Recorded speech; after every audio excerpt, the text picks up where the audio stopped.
علی کی زبان کے اعتبار کو اللہ کہتے ہیں۔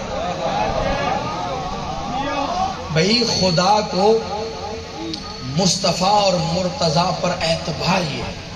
چلے میں اور آسان کر دوں، آپ کیا سمجھتے ہیں یہ جو لا الہ الا اللہ پڑھتے ہیں، یہ لا الہ میں بتوں کا انکار ہے؟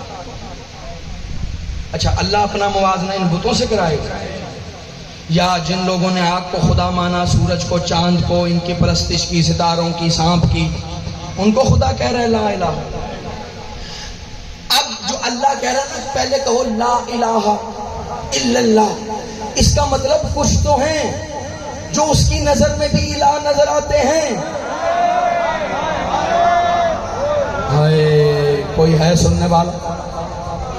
بھئی اللہ کو بتوں سے خطرہ نہیں، اللہ کو چاند سورج ستاروں سے خطرہ نہیں، لیکن اس نے کچھ ایسے بنائے ہیں جو وہ جانتا ہے زمین پہ گئے تو مخلوق انہیں خدا کہے گی۔ اب اس نے کہا لا الہ الا اللہ، لیکن اس نے جو الہ بنائے یہ ان کا کمال ہے، جب جب مخلوق نے انہیں دیکھ کر الہ کہا، سمجھا، سوچا، جانا، تو انہوں نے سر سجدے میں رکھ کے کہا لا الہ الا اللہ۔ اس نے بنائے ایسے، وہ خالق الہاد ہے۔ یہ میرا نہیں، مولا علی کا خطبہ ہے۔ وہ خالق الہاد، الہ کی جمع کو الہاد کہتے ہیں، تو اس کا مطلب اس نے کچھ تو الہاد بنائے ہیں۔ اب جمع ایک دو پہ نہیں آتی، جتنے بنائے ہیں الہ بنائے۔ اللہ نے، میں بات آسان کر دیتا ہوں، اللہ نے انہیں بنایا ہے، انہوں نے پھر سب کو بنایا۔ اس سے آسان میں بھی نہیں کر سکتا۔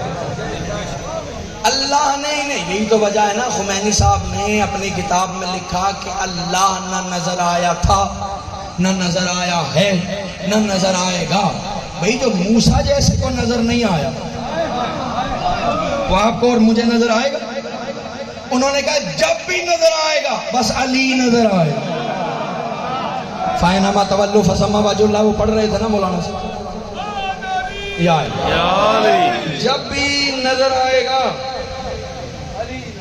علی نظر آئے گا، جہاں بھی نظر آئے گا اور جیسا بھی نظر آئے گا، کیونکہ علی اس کا مظہر کل ہے۔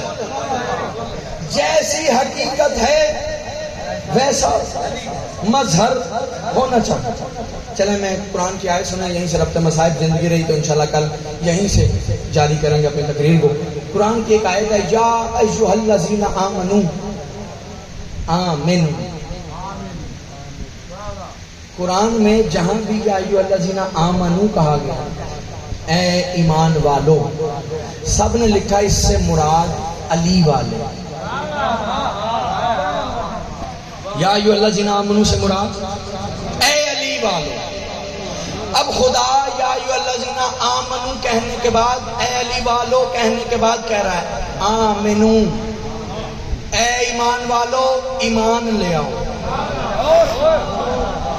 یا ایھا الذین آمنوا آمنو، اے ایمان والو ایمان لے آؤ۔ سوال میرا یہ ہے، جسے وہ ایمان والا کہہ رہا ہے، پھر اسے کیوں کہہ رہا ہے کہ ایمان لے آؤ؟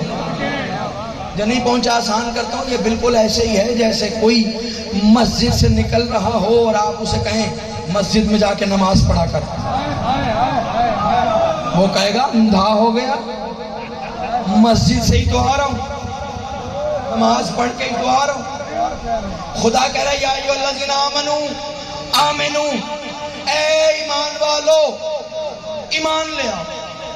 میرا سوال یہ ہے کہ جب وہ پہلے ہی ایمان والو کہہ رہا ہے، پھر یہ کون سا ایمان ہے جو ایمان والوں کے لیے بھی لانا ضروری ہے؟ ہائے ہائے، کل ایمان کا ماننے والا ہو اسے تشریح کی ضرورت رہتی نہیں۔ کہ کچھ تو ہیں کہ جن کا ایمان یہاں پھنسا ہوا نہیں آسان کرتا ہوں. آیت اتری کب اتری؟ مصطفیٰ منبر پر اداس بیٹھے کہ خدا نے جبرائیل سے کہا جلدی جا، میرا حبیب اداس ہے اور مجھ سے اس کی وہ اداسی دیکھی نہیں جاتی. اس سے جا کے پوچھ مسئلہ کیا، چل کیا رہا. ادھر جبرائیل آیا بعد از درود و سلام بارگاہ رسالت میں آ کر کہتا یا رسول اللہ خدا پوچھ رہا ہے کہ آپ اداس کیوں؟ مصطفیٰ نے کہا میں اداس اس بات پر ہوں کہ یہ مجھ سے علی سن کے جاتے ہیں اور گھر جا کے انکار کر دیتے ہیں. اگلا جملہ اس سے بھی وزنی ہے. یہ مجھ سے علی سن کے جاتے ہیں، گھر جا کے انکار کر دیتے ہیں. ادھر جبرائیل گیا اور پھر آیا اور آ کر کہتا ہے اللہ کہہ رہا ہے رنج کرنے کی ضرورت نہیں، اداس ہونے کی ضرورت نہیں. کیا ہو گیا اگر انہوں نے علی کے معاملے میں تیری اطاعت نہیں کی؟ شیطان نے بھی تو آدم کے معاملے میں میری اطاعت نہیں کی تھی. سلامت رہے یہاں. شیطان نے بھی آدم کے معاملے میں میری اطاعت نہیں کی تھی. خدا نے آیت بھیجی یا ایھا الذین آمنوا آمنوا، اے ایمان کے دعوے دارو، جیسے مصطفیٰ کی محفل میں علی کا ذکر سنتے ہو ویسے ہی گھر جا کر علی پر ایمان رکھو. خدا نے کہا ابھی پریشان ہونے کی ضرورت نہیں. اگر یہ تجھ سے علی سن کے گھر جا کے انکار کر دیتے ہیں تو شیطان نے بھی تو میرے حکم عدولی کی تھی، آدم کو سجدہ نہیں کیا تھا.